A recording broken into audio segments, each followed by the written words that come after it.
உலகம் முழுவதும் மம்மி என்றாலே நமக்கு நினைவுக்கு வருவது எகிப்து தான்.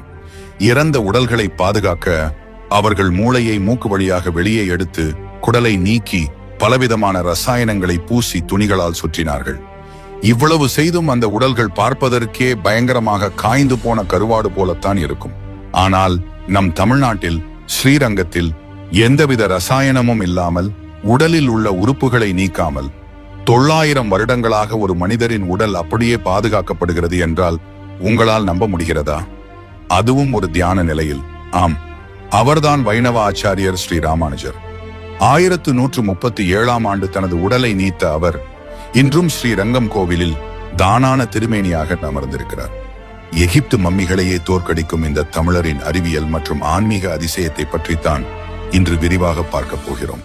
இந்த அதிசயத்தை புரிந்து கொள்ள நாம் முதலில் ராமானுஜர் யார் என்பதை தெரிந்து கொள்ள வேண்டும். கிபி 1017 ஸ்ரீபெரும்புத்தூரில் பிறந்தவர். 120 ஆண்டுகள் பூரண ஆயுளுடன் வாழ்ந்த மகான். அந்த காலத்தில் கடவுள் பக்தி என்பது ஒரு குறிப்பிட்ட சாதிக்கு மட்டுமே சொந்தம் என்று இருந்ததை உடை தெரிந்தவர் இவர்தான். திருக்கோஷ்டியூர் கோபுரத்தின் மீது ஏறி ஓம் நமோ நாராயணாய் என்ற 8 எழுத்து மந்திரத்தை ஜாதி மத பேதமின்றி அனைவருக்கும் உறக்கச் சொன்ன சமூக சீர்திருத்தவாதி.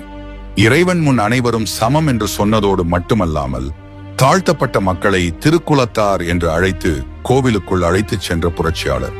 தனது 120வது வயதில் ராமானுஜர் தனது அவதார பணியை முடித்துக் கொண்டு வைகுண்டம் செல்ல முடிவு செய்தார்.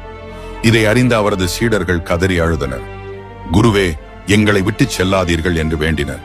அப்போது ராமானுஜர் அவர்களுக்கு ஒரு வாக்குறுதி அளித்தார். நான் 3 இடங்களில் விக்கிரகமாக இருப்பேன் என்றார். அதில் ஒன்று தமருவந்த திருமேனி, இது மேல்கோட்டை கர்நாடகாவில் உள்ளது. இது சீடர்களுக்கு பிடித்த வடிவம். 2வதாக தானுகந்த திருமேனி, இது ஸ்ரீபெரும்புத்தூரில் உள்ளது. இது அவரே விரும்பி ஏற்றுக்கொண்ட வடிவம். 3வதாக தானான திருமேனி, இதுதான் ஸ்ரீரங்கம். இது மிக முக்கியமானது. ஏனெனில் இங்கு சிலையாக இருப்பது கல்லோ உலோகமோ அல்ல. இது ராமானுஜரின் உண்மையான பூத உடலாகும்.